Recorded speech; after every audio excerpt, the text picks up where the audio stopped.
Pauline, merci de nous recevoir pour une histoire d'amour, mais comme souvent, ça se passe pas comme on l'attend, d'autant plus lorsque l'administration française s'en mêle. Qu'est-ce que vous pouvez nous dire sur ce qui s'est passé entre vous et ce Sri Lankais? Donc ce sont des liens forts qui se sont créés entre vous, hein, c'est bien ça? Oui, c'est ça en fait. Moi je suis choqué depuis le début parce que ça fait 1 an que j'ai rencontré mon copain et on a toujours été bien ensemble. J'ai un enfant de 12 ans, on fait des sorties ensemble, on est un couple comme tout le monde. Et malheureusement, du jour au lendemain, en plus, j'ai pas eu de chance. Parce que depuis janvier 2023, j'essaie de fonder une famille avec lui. Il n'a pas d'enfant. Parce qu'on est très amoureux. Depuis janvier, j'essaie d'avoir un enfant avec lui.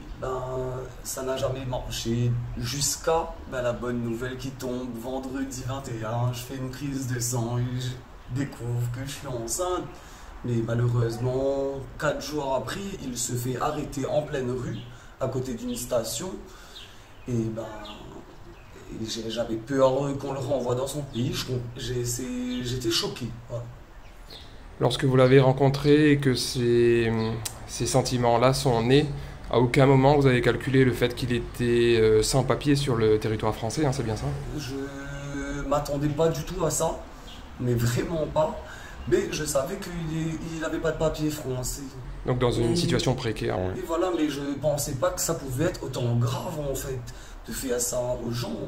Moi je vous dis sincèrement, pour ne pas laisser ces personnes s'installer des années, c'est des êtres humains comme nous. Hein, et ils peuvent se faire des amis, là comme dans mon cas, moi tomber amoureux et vouloir fonder une famille et sans connaître la vie des personnes, ils arrêtent les gens comme ça, ils les traquent en pleine rue et ils brisent des familles en fait.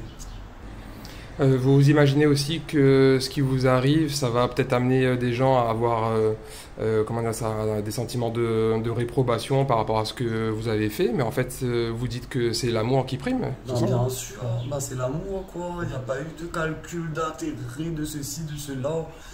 Enfin, non, je l'aime quoi. Et lui-même aussi. Et là, au jour le jour, vous avez la visite de policiers, c'est bien ça? C'est bien ça. Oui, 2 fois d'affilée, mercredi, hier. Ils sont venus frapper à ma porte pour me dire qu'ils avaient un papier pour savoir où il est quoi. À le faire signer, mais moi j'ai pas confiance. On m'a expliqué, un monsieur qui travaille à la CIMAD, que ils piègent les gens en fait, ils se font passer même des fois pour des personnes qui travaillent à la poste, ils disent oui voilà, descendez, on a un colis pour vous, et c'est comme ça qu'ils arrêtent les gens des fois. Et je lui ai dit, j'ai dit aux policiers de la PAF hier, moi j'ai pas confiance, moi je sais ce que vous faites. Et il m'a dit avec des gros yeux, mais nous on fait pas ce genre de choses, on risque de perdre notre boulot. Et moi non. J'ai pas confiance. Vous êtes désormais suspendu aux prochaines décisions de justice avec le travail de l'avocat de ce Sri Lankais. Est-ce que vous êtes confiante malgré ces épreuves-là? Je suis confiant parce que c'est l'amour normalement qui devrait gagner. Hein. C'est l'amour qui est plus fort que tout dans ce monde. Hein. Mais c'est dur quoi parce que c'est compliqué tout ça, les papiers, même avec des preuves comme quoi je suis enceinte et tout. Enfin, il faut prouver que c'est le pire, que... en plus, le pire, c'est que il faut attendre la naissance de l'enfant.